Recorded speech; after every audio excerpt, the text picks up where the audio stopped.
Happy Monday! Even though Mondays are awful, and welcome to today's Liberty Minute, where I'll recap the biggest stories from the weekend to start out your week with what's probably horrible news.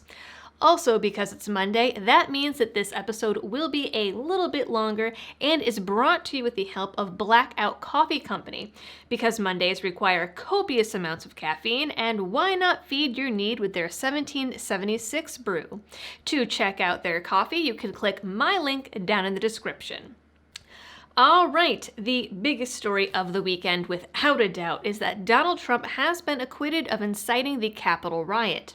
Social media was filled with people mourning what they called a destruction of our democracy, while reporters questioned Trump's lawyers about how much doctored evidence was too much, as Democrats were caught presenting photoshopped tweets and fabricated phone calls during the trial.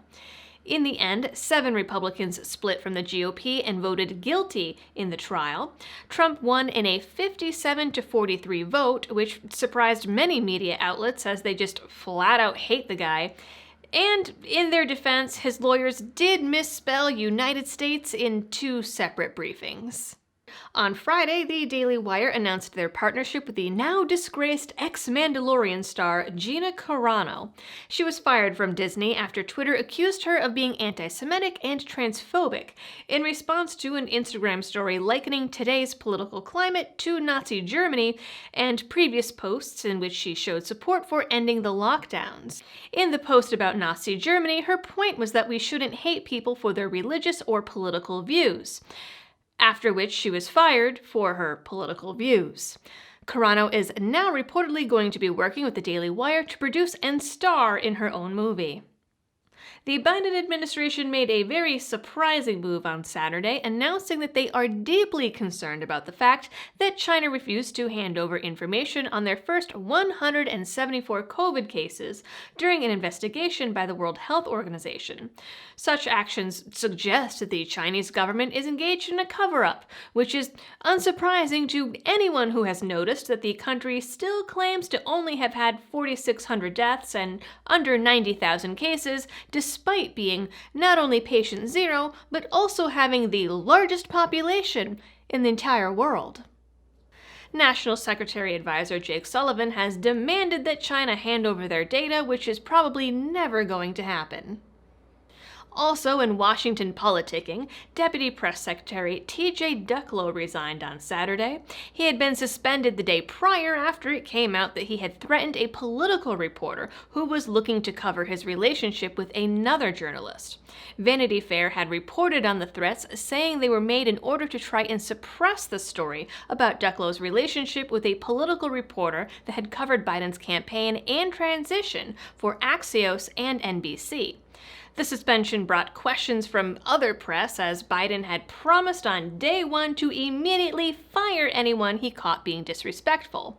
The promise was not to suspend them for a week without pay. Also in the news on Friday, Utah officially became a permitless carry state. That's all there is to know about that, really. Short, simple, and very sweet.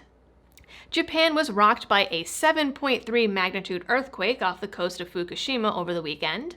Despite the severity of the quake, Japanese meteorologists reported no danger of a tsunami, although a second earthquake could follow in 1 or 2 days. The area was the very same that experienced a nuclear meltdown 10 years ago after another earthquake and subsequent tsunami. The area is still under cleanup for that incident, but officials are reporting no major abnormalities. And finally, Cuomo. Things are heating up for the governor of New York after his administration's top aide confessed last Thursday that they deliberately hid data on nursing home COVID deaths during an investigation by the Trump administration's Justice Department. Cuomo attended an Oval Office meeting on Friday on the topic of COVID relief and avoided all questions about the scandal, instead choosing to release a statement praising Biden, aka the political strategy of ass-kissing. Press Secretary Jen Psaki also avoided the topic, as she is already known to do. Meanwhile, the New York State Assembly is considering revoking Cuomo's emergency powers due to his handling of the coronavirus. The information first came out during a call between Cuomo's secretary and Democratic lawmakers.